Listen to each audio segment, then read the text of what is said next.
Hello everyone, bonjour tout le monde. Welcome to JPC215. That's right, EFA, Equality for All, has become Jean-Guy Public Communicator, GPC, and that's because of you, my subscribers, that I've been sharing with those who love and respect. I want to thank you from the bottom of my heart, and I assure you, the mission is the same. We're going to protect and represent the majority while protecting the minority. Let's get into this.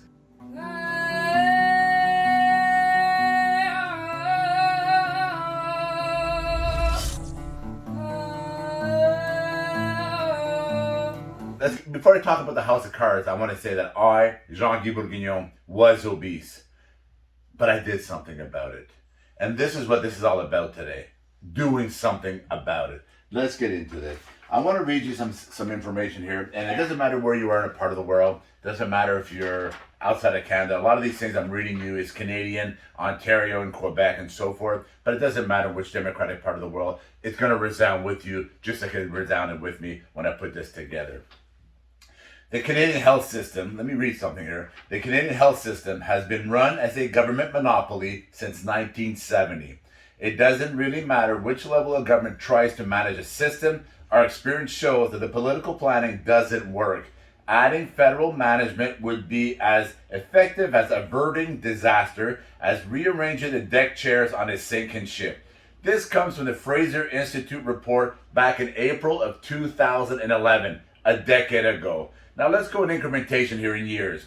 As of the end of 2011, both Ontario and Quebec will already be spending half of their available revenue on health, okay? A decade ago. Canadians are waiting 96% longer for surgeries than they did in 1993. So from 93 to 2011, it got worse. Let's keep going here.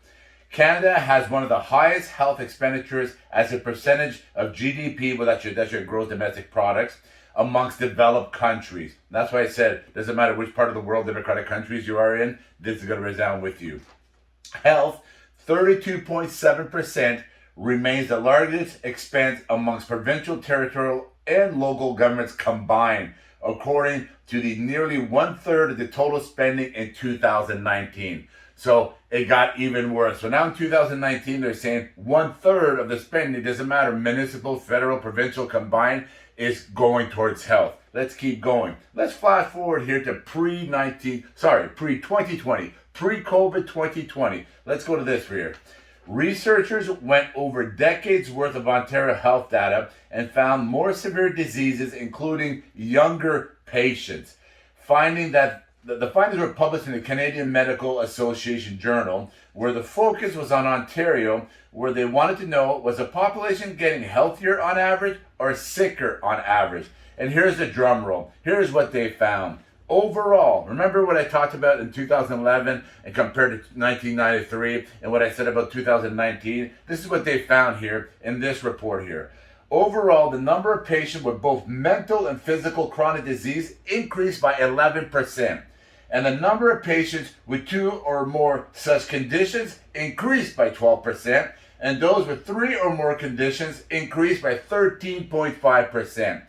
Remember now, if you've been paying attention throughout COVID on the rise of mental health conditions amongst both the youth and the adults, the substance abuse in all realms, right? The cancellation, the massive delays in treatments and diseases like cancer treatment, for example. I want to quote what this person said here from this report, this medical professional. What she said was, the findings about the younger patients with chronic diseases and morbidities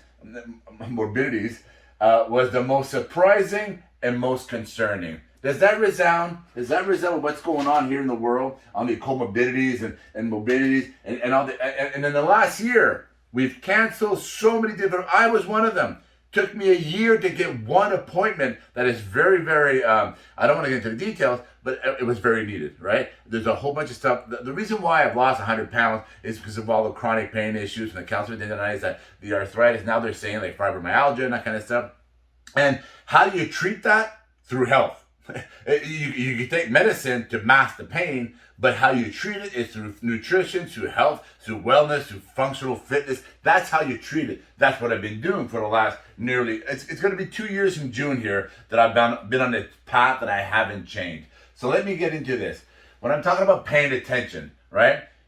if you paid attention to anything COVID related in this last year, was that the 2.6 comorbidity. What that means, and that's been advertised all over the world here, that the average person that either died or went on respirators, not the cases, I don't want to talk about the cases, those that were seriously ill and or died, there was a 2.6 comorbidity. That means they had diabetes or an inflammation type disease of some kind that affected them more so when they got COVID. The other thing that came out from the CDC was that 78% of the people that died and or were seriously ill on respirators, for example, were the obese, right?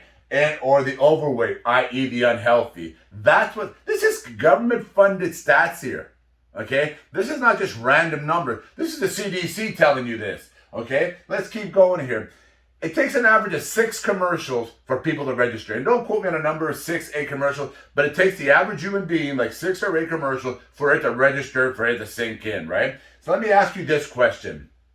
And again, this is beyond the elderly and the frail here. The 78% on the obese and the overweight. This is beyond your frail and your elderly and those that have been affected and we all care for and so on and so forth. But remember when I said I did something about it? Let me explain something here.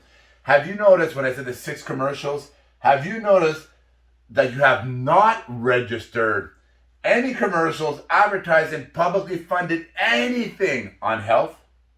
Where has the advertising? Where has the push for get healthy? We know, government funded, that 78% of the people that are dying and or are seriously ill are either obese or they're overweight. And we also know the frail and the elderly, but we know 78%, right? So imagine if 78% were healthy, that would mean that 22% would not be overcapacity in the hospitals, correct? We wouldn't have to lock down, shut down, color zone restrictions, so on and so forth, correct? And correct me if I'm wrong here. Have you noticed that there's no registering of anything in your mind for the health advertising of anything? Because there hasn't been any. In Canada, there was $900 million spent on respirators that are still in storage for over a year. So if we have that much money to waste and put things in storage, because people got some really good contracts, right? Don't we have any money to spend on health? Let me keep going here. Ask your children, ask your teachers, ask them and pay attention to people's lifestyle. Look at people around you. What are they teaching their children? Right? From kindergarten up, it's COVID, COVID, COVID, COVID, COVID. That's what they're teaching. They're not teaching about health. They're not teaching about how to cook. They're not teaching about functional fitness. They're not teaching anything like that. What they're focusing on is fear-mongering, lockdowns, restrictions, color zones, and vaccinate yourself. And then it's going to be vaccine number 2, number 3, number 4, number 5, number 6, number 7. Not about how to get healthier, just like me, Jean-Guy Bourguignon, who was once obese, and I did something about it. Let me keep going here. Fasting, right? People, the fasting lifestyle that I live, there's no money to be made in fasting, right? And I tell people that those that don't have enough money to eat healthy and all that stuff, such BS. Why? Because if you actually ate what you're supposed to eat, you wouldn't need to eat 17 to 21 times a day, because all you're doing is jamming your face with calories instead of nutrients. I eat at most 2 calorie windows a day. That's it.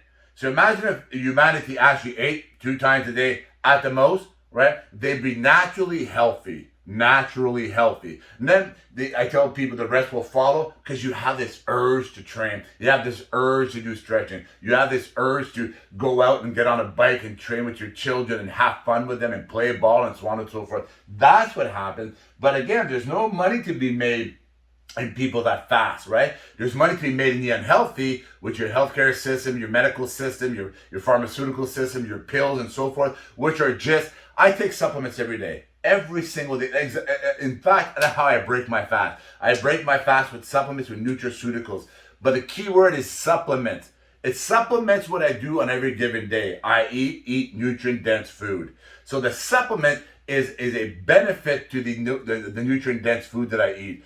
I do not take medication, and I don't want to take medication. I've dwindled down to my medication now. I'm down to one product that I eventually I'll get rid of everything. And the reason why I do that, I want to supplement my health, my healthy lifestyle through health, right? Through wellness, and supplementing it with some. There's nothing wrong with medication. I'm not saying there is something wrong with medication. There's nothing wrong with medication. Medication is just like supplement. It supplements something to make you better. It should not be the crutch for the rest of your life, and it shouldn't be the crutch that you keep adding crutches. And that's the problem. I've worked around this country. I've worked with people in 10, 20, 30, 40, 50, 60 pills a day. And I've talked about this before. How do you get there? They get there through titration. They keep adding more band-aids to the problem instead of treating the problem, right?